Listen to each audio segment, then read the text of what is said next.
Good morning, friends. Oh, happy Monday. I'm so excited to see all of you here on this beautiful day. The sun is shining here, and I hope that this just finds you so well. So I'm here at a different time. Ta-da! We are going to be switching our regularly scheduled broadcasting to Monday morning at 8:30 a.m. Pacific Standard Time. So I believe yesterday in my message, I might have said it was 5:30 UK time. It's 4:30.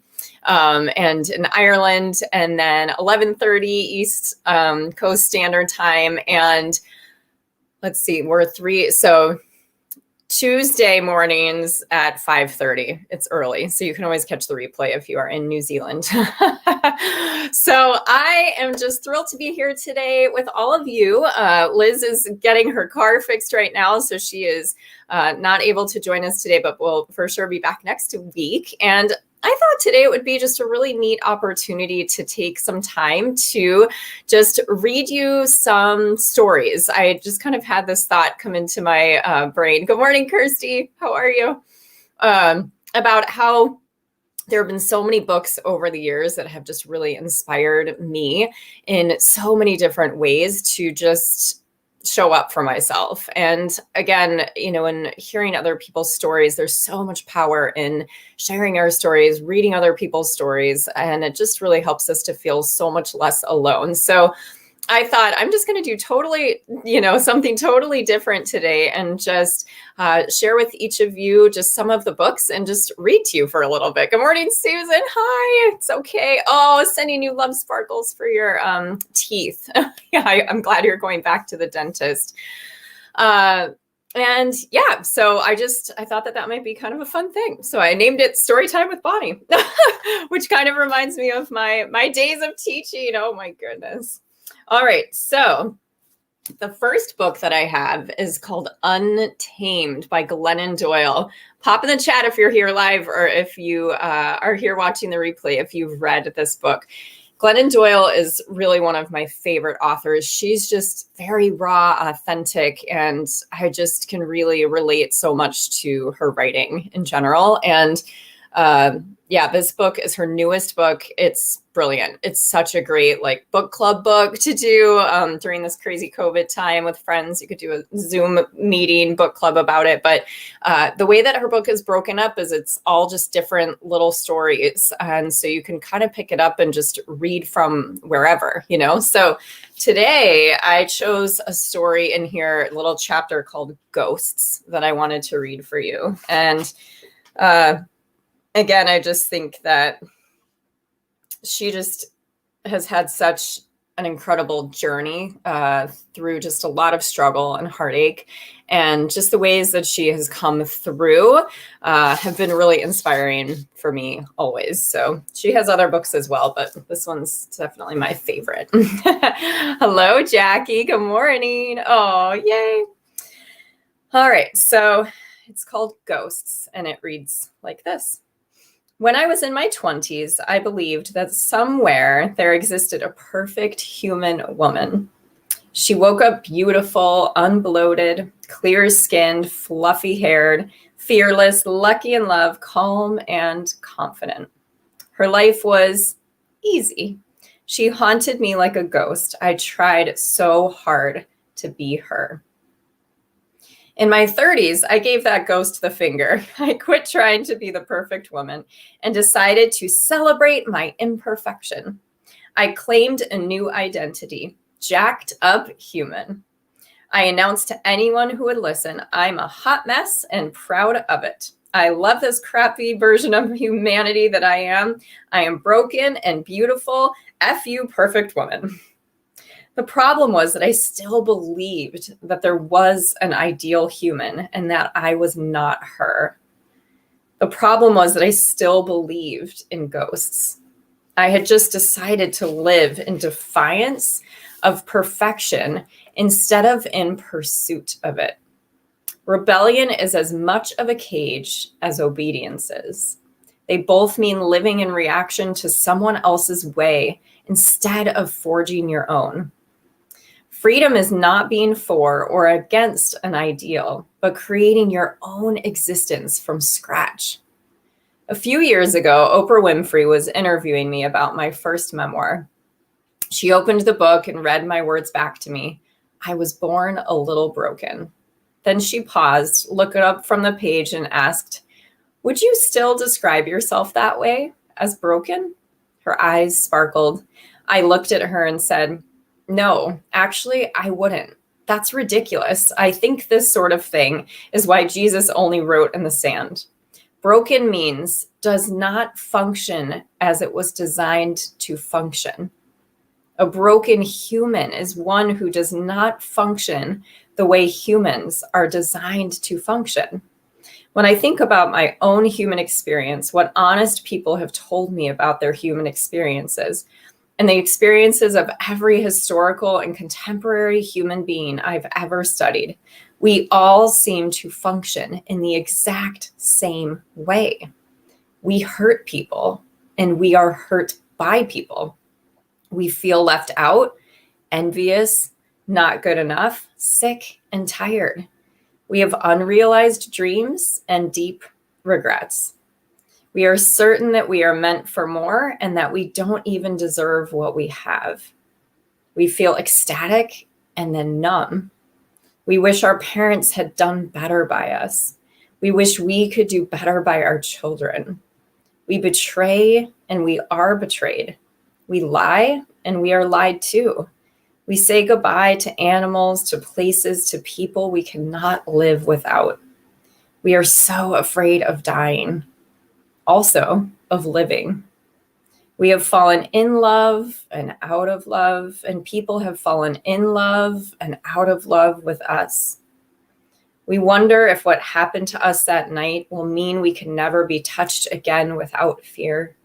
We live with rage bubbling. We are sweaty, bloated, gassy, oily.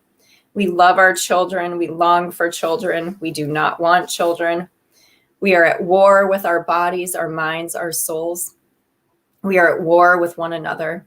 We wish we'd said all those things while they were still here. They're still here, and we're still not saying those things. We know we won't. We don't understand ourselves. We don't understand why we hurt those we love. We want to be forgiven. We cannot forgive. We don't understand God. We believe. We absolutely do not believe. We are lonely. We want to be left alone. We want to belong. We want to be loved. We want to be loved. We want to be loved. If this is our shared human experience, where did we get the idea that there is some other, better, more perfect, unbroken way to be human? Where is the human being who is functioning correctly, against whom we are all judging our performances? Who is she? Where is she? What is her life if it is not these things? I got free the moment I realized that my problem isn't that I'm not a good enough human. My problem is that I'm not a good enough ghost. Since I don't have to be a ghost, I don't have a problem. If you are uncomfortable, in deep pain, angry, yearning, confused, you don't have a problem. You have a life. Being human is not hard because you're doing it wrong. It's hard because you're doing it right. You will never change the fact that being human is hard. So you must change your idea that it was ever supposed to be easy. I will not call myself broken, flawed, or imperfect anymore. I will quit chasing ghosts because the chase left me weary. And because I am a woman who no longer believes in ghosts, allow me to rewrite my own self-description. I am 44 years old with all my chin hairs and pain and contradictions. I am flawless, unbroken. There is no other way. I am haunted by nothing. Oof. Isn't that so good? Every chapter in this book essentially is that way. She's just, she's such a brilliant writer. So I'm going to read one more little chapter in here to you. This is the prologue, actually, and it's pretty much with the title, where the title comes from. It's so lovely. Very interesting. So this is called Cheetah. 2 summers ago, my wife and I took our daughters to the zoo. As we walked the grounds, we saw a sign advertising the park's big event, the Cheetah Run. We headed toward the families, scouting out their viewing spots, and found an empty stretch along the route. Our youngest, Amma, hopped up on my wife's shoulders for a better view. A peppy blonde zookeeper in a khaki vest appeared. She held a megaphone and the leash of a yellow Labrador retriever. I was confused. I don't know much about animals, but if she tried to convince my kids that this dog was a cheetah, I was getting a Cheetah Run refund. She began, "Welcome, everyone. You are about to meet our resident cheetah, Tabitha. Do you think this is Tabitha?" "No," the kids yelled. "This sweet Labrador is Minnie, Tabitha's best friend. We introduced them when Tabitha was a baby cheetah, and we raised Minnie alongside Tabitha to help tame her. Whatever Minnie does, Tabitha wants to do." The zookeeper motioned toward a parked Jeep behind her. A pink stuffed bunny was tied to the tailgate with a fraying rope. She asked, "Who has a Labrador at home?" Little hands shot into the air. "Whose lab loves to play chase?" "Mine," the kids shouted.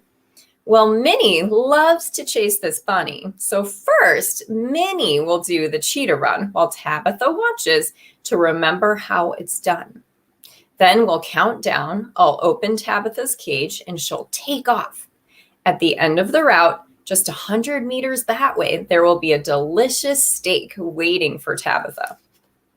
The zookeeper uncovered Tabitha's cage and walked Minnie, eager and panting, to the starting line. She signaled to the Jeep and it took off. She released Minnie's leash and we all watched a yellow lab joyfully chase a dirty pink bunny. The kids applauded earnestly. The adults wiped sweat from their foreheads. Finally, it was time for Tabitha's big moment. We counted down in unison. 5, 4, 3, 2, 1. The zookeeper slid open the cage door and the bunny took off once again. Tabitha bolted, laser focused on the bunny, a spotted blur. She crossed the finish line within seconds. The zookeeper whistled and threw her a steak. Tabitha pinned it to the ground with her oven mitt paws, hunkered down in the dirt and chewed while the crowd clapped. I didn't clap. I felt queasy. The taming of Tabitha felt familiar. I watched Tabitha gnawing that steak in the zoo dirt and thought, day after day, this wild animal chases dirty pink bunnies down the well-worn, narrow path they cleared for her. Never looking left or right, never catching that damn bunny, settling instead for a store-bought steak and the distracted approval of sweaty strangers, obeying the zookeeper's every command, just like Minnie, the lab she's been trained to believe she is, unaware that if she remembered her wildness just for a moment, she could tear those zookeepers to shreds. When Tabitha finished her steak, the zookeeper opened a gate that led to a small fenced field. Tabitha walked through and the gate closed behind her. The zookeeper picked up her megaphone again and asked for questions. A young girl, maybe 9 years old, raised her hand and asked, "Isn't Tabitha sad? Doesn't she miss the wild?" "I'm sorry, I can't hear you," the zookeeper said. "Can you ask that again?" The child's mother said louder, "She wants to know if Tabitha misses the wild." The zookeeper smiled and said, "No, Tabitha was born here. She doesn't know any different. She's never even seen the wild. This is a good life for Tabitha. She's much safer here than she would be out in the wild." While the zookeeper began sharing facts about cheetahs born into captivity, my older daughter Tish nudged me and pointed to Tabitha. There in that field, away from Minnie and the zookeepers, Tabitha's posture had changed. Her head was high and she was stalking the periphery, tracing the boundaries the fence created, back and forth, stopping only to stare somewhere beyond the fence. It was like she was remembering something. She looked regal and a little scary. Tish whispered to me, "Mommy." She turned wild again. I nodded at Tish and kept my eyes on Tabitha as she stalked. I wished I could ask her, "What's happening inside you right now?" I knew what she'd tell me. She'd say, "Something's off about my life. I feel restless and frustrated. I have this hunch that everything was supposed to be more beautiful than this. I imagine fenceless, wide open savannas. I want to run and hunt and kill. I want to sleep under an ink black, silent sky filled with stars. It's all so real. I can taste it." Then she'd look back at the cage, the only home she's ever known. She'd look at the smiling zookeepers, the bored spectators, and her panting, bouncing, begging best friend, the lab. She'd sigh and say, "I should be grateful. I have a good enough life here. It's crazy to long for what doesn't even exist." I'd say, "Tabitha, you are not crazy. You are a goddamn cheetah." So good. We are all cheetahs. Oh gosh.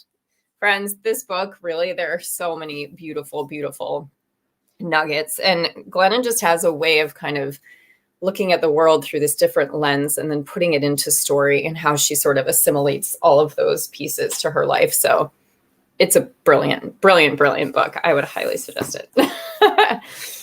Oh, let's see. Oh, you used the word broken last week. I have too, Susan. I feel like many of us have, right?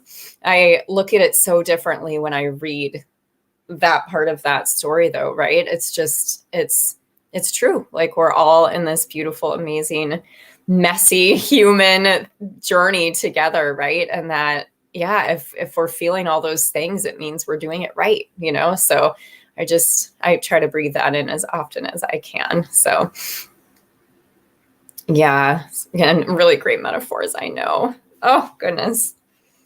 All right, let me see.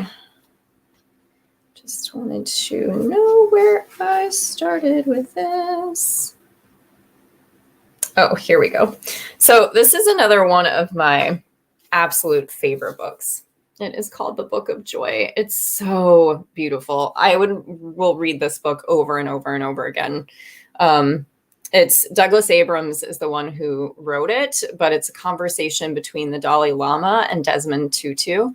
And they're just funny and thoughtful and, you know, tell their stories. They both have incredibly difficult stories. And yeah, there's so many beautiful nuggets in this book. So I am going to read you this little part of this section that's called Fear, Stress, and Anxiety. I had once asked the Archbishop how he handled worry and insomnia. And he said that he thought about people all around the world who also were awake and unable to sleep. Thinking about others and remembering that he was not alone lessened his distress and his worries, as he would say a prayer for them. "I would give teachings when I was young," the Dalai Lama explained, describing one of the experiences that would cause him to experience stress and anxiety. "I would be very nervous because I did not see myself as the same as the people in the audience. Then after 1959, when I left Tibet, I started thinking, these people are just like me, same human being. If we think we are something special or not special enough, then fear, nervousness, stress, and anxiety arise. We are the same." What the Dalai Lama and I are offering, the Archbishop added, is a way of handling your worries, thinking about others. You can think about others who are in a similar situation, or perhaps even in a worse situation, but who have survived, even thrived. It does help quite a lot to see yourself as part of a greater whole. Once again, the path of joy was connection, and the path of sorrow was separation. When we see others as separate, they become a threat. When we see others as a part of ourselves, as connected, as interdependent, then there is no challenge we cannot face together. When I meet someone, the Dalai Lama said, returning to what was becoming an important theme, I always try to relate to the person on the basic human level. On that level, I know that just like me, he or she wishes to find happiness, to have fewer problems and less difficulty in their life. Whether I am speaking with one person or whether I am giving a talk to a large group of people, I always see myself first and foremost as just another fellow human.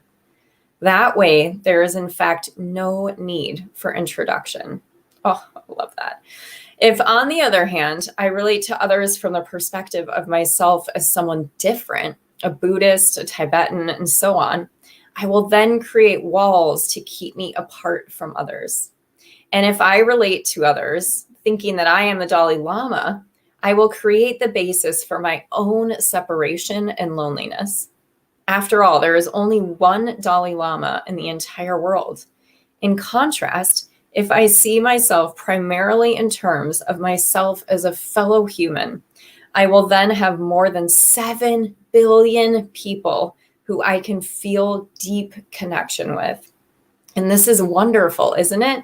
What do you need to fear or worry about when you have 7 billion other people who are with you? I am obsessed with this book. It's so good. It's so good. And also it just speaks, there's a strategy in our program called Everyone, and it really talks just about that, right? And, Brene Brown, who I'm going to read a short excerpt from her book next, she really talks about how, suffering, it's not like a pie, or empathy, it's not a pie, and that we get so into comparative suffering, right? But when we can recognize that we are so interconnected, right? And I think one thing that the pandemic has done, albeit difficult, has really shown that interconnectedness, right? And I love the idea of just all the humans, right? 7 billion humans, right? That we are connected with, and that we are so not alone, and I just love that imagery. I love listening to the stories between the two of them. They use a lot of humor. And I just think it's brilliant. So good. They're so good. Okay. And the last one I'm going to read is from Rising Strong. This is a Brene Brown book. I was pouring through her stuff last night, and I just love all of her work. Okay, let me see. I marked it. I just want to double check where I want to start. Okay, this is called Getting Curious. Choosing to be curious is choosing to be vulnerable because it requires us to surrender to uncertainty. It wasn't always a choice. We were born curious. But over time, we learn that curiosity, like vulnerability, can lead to hurt. As a result, we turned to self-protecting, choosing certainty over curiosity, armor over vulnerability, and knowing over learning. But shutting down comes with a price we rarely consider when we're focused on finding our way out of pain. Einstein said, the important thing is not to stop questioning. Curiosity has its own reason for existence. Curiosity's reason for existing is not simply to be a tool used in acquiring knowledge. It reminds us that we're alive. Researchers are finding evidence that curiosity is correlated with creativity, intelligence, improved learning and memory, and problem solving. There is a profound relationship, a love affair really, between curiosity and wholeheartedness. How do we come to those aha moments if we're not willing to explore and ask questions? New information won't transform our thinking, much less our lives, if it simply lands at our feet. For experiences and information to be integrated into our lives as true awareness, they have to be received with open hands, inquisitive minds, and wondering hearts. A critical piece of my wholehearted journey has been moving from judgment to curiosity about my own path. Poet and writer William Plomer wrote, "Creativity is the power to connect the seemingly unconnected.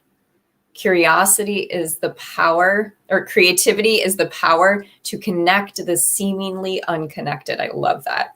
Connecting the dots of our lives, especially the ones we'd rather erase or skip over, requires equal parts self-love and curiosity. How do all of these experiences come together to make up who I am?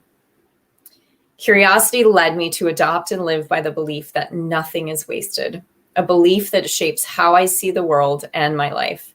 I can now look back at my often rough and tumble past and understand how dropping out of school, hitchhiking across Europe, bartending and waiting tables, working as a union steward, and taking customer service calls in Spanish on the night shift at AT&T taught me as much about empathy as my career as a social worker, teacher, and researcher. I used to look back at those far-flung dots as mistakes and wasted time, but allowing myself to be curious about who I am and how everything fits together changed that. As difficult and dark as some of those times were, they all connect to form the real me, the integrated and whole me. Curiosity is an act of vulnerability and courage. Oh my goodness. Renee, so good. And it speaks so much to this process of just everything we're doing here, right? And we talked a lot about that during the workshop time, if you missed it, just of how to be curious and ask questions and just lean into these uncomfortable places together.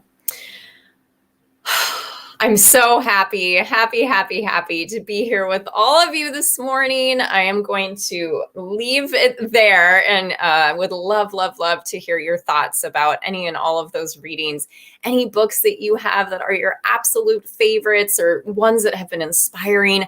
Poetry. I loved during the workshop being able to just read different poems throughout the day. You know, Liz and I are both really avid lifelong learners. And so we just love diving into more books and more research, and just any nuggets that we have, we always just pull out. And the ones that I shared today are ones that I just absolutely cherish. So I hope that you enjoyed them. I will be in the group later this week, just checking in with everybody. Let us know how you are and how things are feeling in your life right now, and any things that are coming up for you that are anxiety related. And we will be so excited to be back next Monday morning at 8:30 a.m. Pacific Standard Time. Thanks for your flexibility with the change. And we're just hoping that all of you are having such a great day. I'm talking for Liz and I.